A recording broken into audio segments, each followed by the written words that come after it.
Now, I will admit, coming here tonight wasn't the easiest thing for me.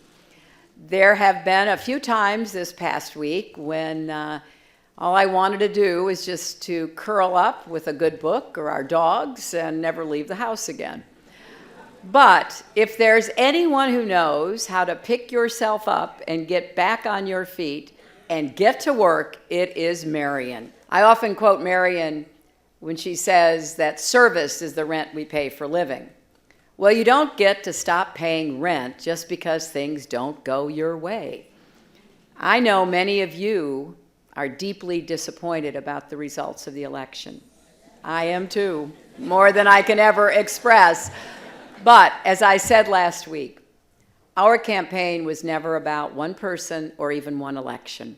It was about the country we love and about building an America that is hopeful, inclusive, and big-hearted. I didn't get into public service to hold high office.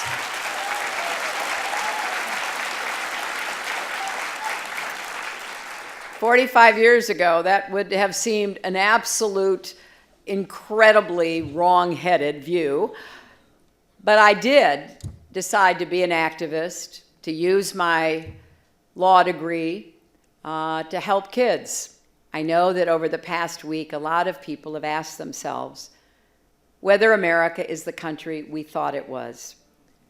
The divisions laid bare by this election run deep. But please listen to me when I say this. America is worth it. Our children are worth it. Believe in our country, fight for our values, and never, ever give up."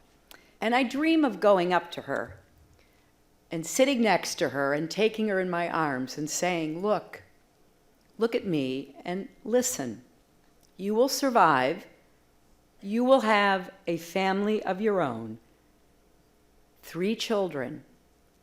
And as hard as it might be to imagine, your daughter will grow up to be a United States Senator, represent our country as Secretary of State, and win more than 62 million votes for President of the United States.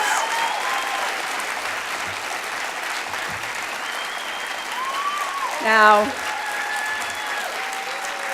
I can't, and you can't go back in time and hug all those children that preceded us, but we can do that now.